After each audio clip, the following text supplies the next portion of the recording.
Thank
you very much.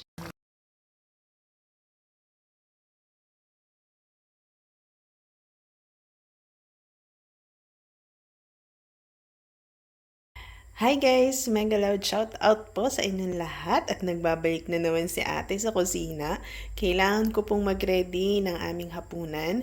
Ngayon ay Martes at kami po hindi kumakain ng karne kapag Martes. So, ang kakainin po namin ay tuna. Ayan. Tono po siya sa Italiano. Tuna. Ang ating ingredients ay tuna, pasta con tono o tona ang aming hapunan ngayon. Ito po ang aking mga ingredients. Meron tayong spaghetti.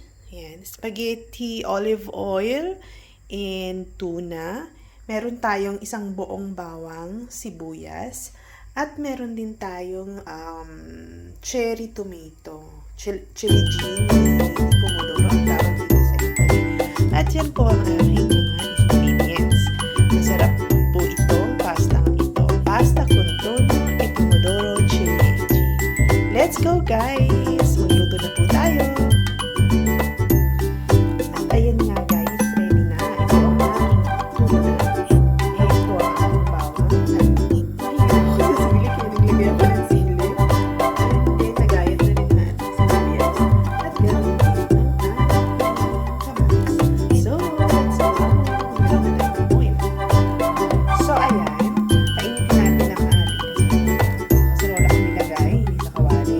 Kasi kapag yung pasta, nilagay na, mas mabuti rin dito ilagay. Ayan. At meron na rin po akong tubig na nainit para sa pasta natin. Pag lumain siya, lagay na rin siya kasi. So, eto, mag-ready na tayo. Mag-ready na tayo ng olive oil. Let's go siya. Start ang olive oil. And then, mag-ready na tayo ng bawang. Buo yung bawang natin.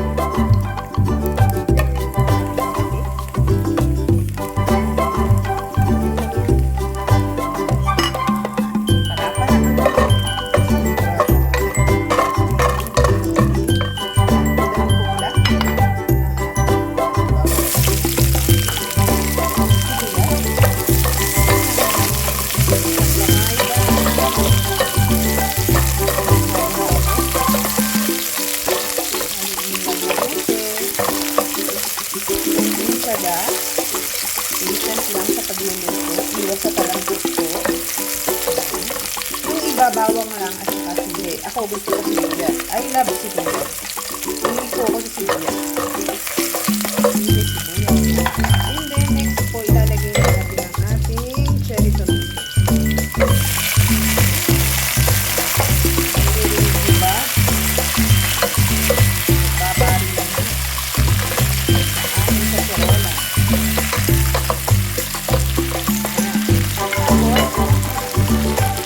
Ayan, lagyan natin ng konting asin para lumabas agad yung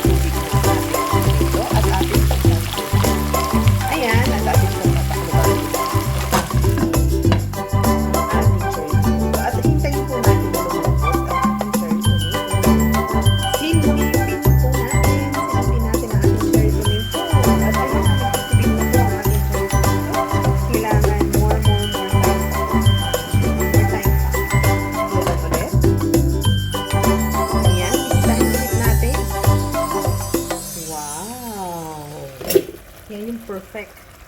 Kita niyo ba? Nakitin niyo ba yung bawang? Ay, nako.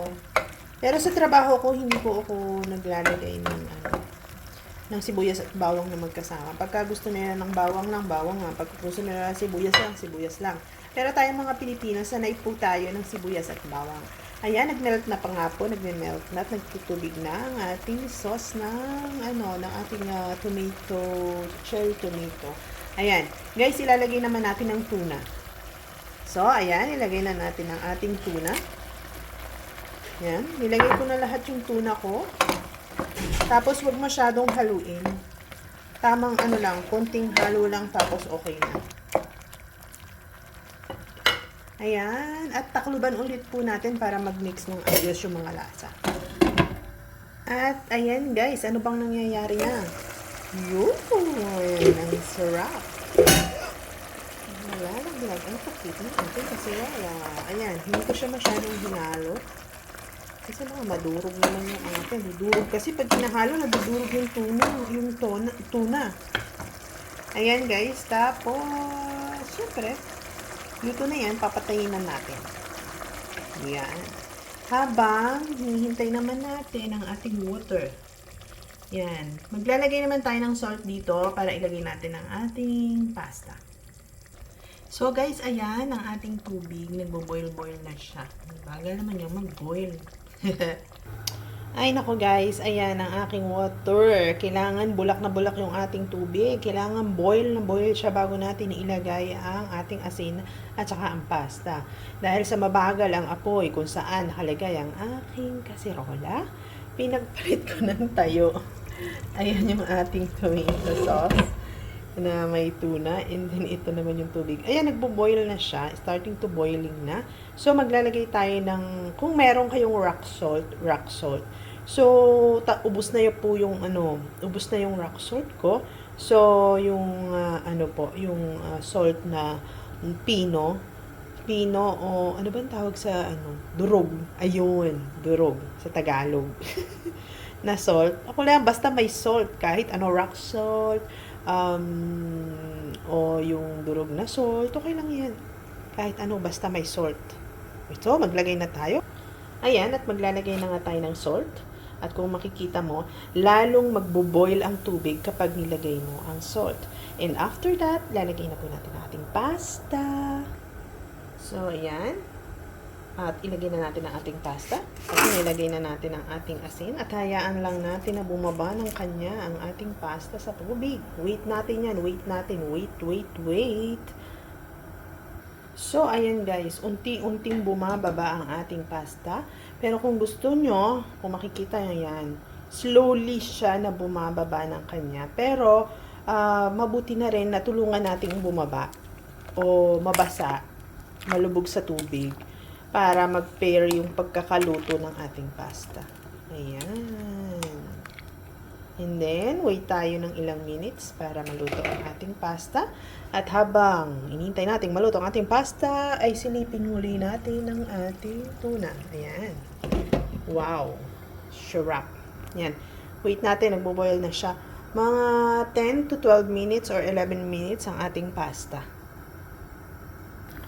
Ayan, bulak na ang ating pasta. Tingnan natin, haluin at baka nagbubuo-buo na siya na hindi natin namamalayan. Ayan, pero hilaw pa ang ating pasta. Wait natin pa siya ng ilang minutes pa kasi wala pa siya sa tamang minutes. Okay. And dahil dyan, medyo matagal pa, patayin na lang muna natin itong ating tuna cherry tomato. Kasi baka mais. Silipin muli ang ating pasta. Baka luto na. Ayan na nga po. Luto na ang pasta namin. Luto na siya. Yan. So, ilalagay natin siya sa ating sauce. Tanggalin natin ang ating tubig. At ayan na nga po guys ang ating pasta. Buksan na natin ang ating sauce. Ayan. And then, ilalagay na po natin ang ating spaghetti. Nabubo pa. At ayan nga po, nailagay ko na ang ating pasta. At ngayon naman po ihahaluin ko. Huwag niyo pong patayin ang apoy. Hayaan niyo pong magtuloy-tuloy yung apoy. Mahinang-mahina lang. Para po magtuloy-tuloy yung luto ng ating pasta. Ma-absorb niya yung ating sauce. Para ma-absorb niya yung lasa. Ayan. Pwede na yung sardinas, sa atin. Pwede yung sardinas. Sa atin kasi yung cherry tomato, parang yan kamatis ibon. Ang tawag sa lugar namin, kamatis ibon. Ayan. Ganito yung ginagamit kong panghalo para mahalo ko siyang mabuti. At ayan po ang ating pasta.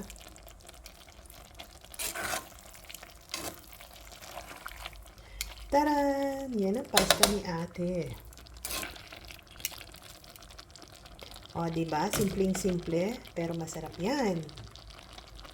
Tapos, intayin natin na, hintayin natin na medyo ma-absorb niya yung lasa ng ating pasta.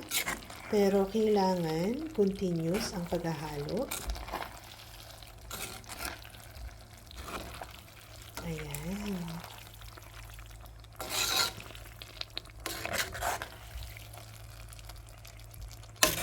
Ang bango-bango niya, kung alam niyo lang, kung makikita niyo, kung malapit lang, ang sarap amuyin ng bango ng tomato.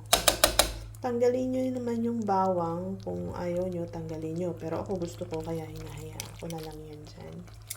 Yan ang ating finished product ng tuna spaghetti ni ate. Bango-bango, sarap-sarap.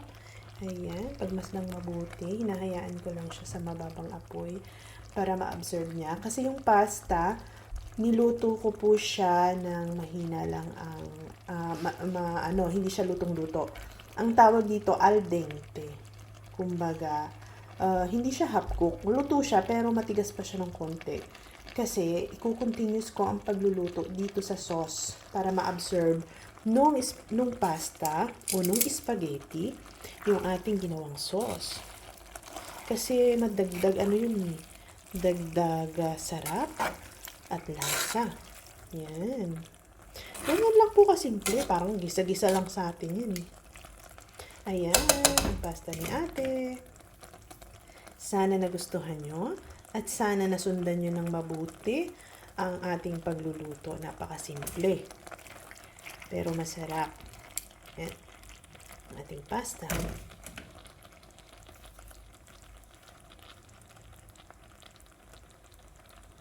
Ayan, thank you very much po sa lahat na nagsusupport sa akin. Mega loud shoutout po sa inyong lahat. Sana wag po kayong magsawang sumuporta sa akin. At sana mayroon po kayong mabuting natutunan sa pagluluto ko. At sana subukan nyo po para malaman nyo na talagang masarap ang pasta na to. Simpleng-simple lang. Kahit kamatis lang po yan, kahit walang tuna.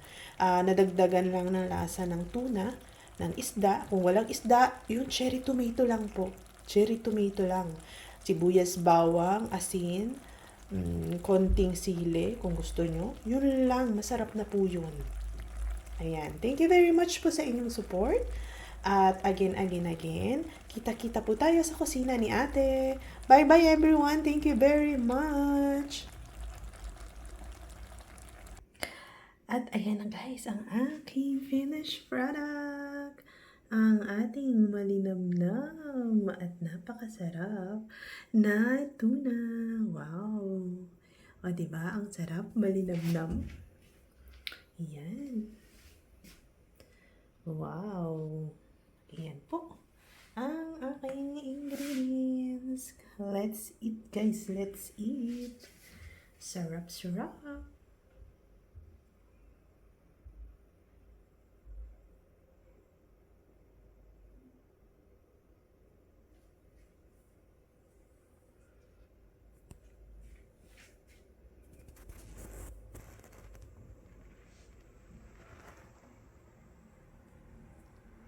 Usok-usok pa siya talaga, no?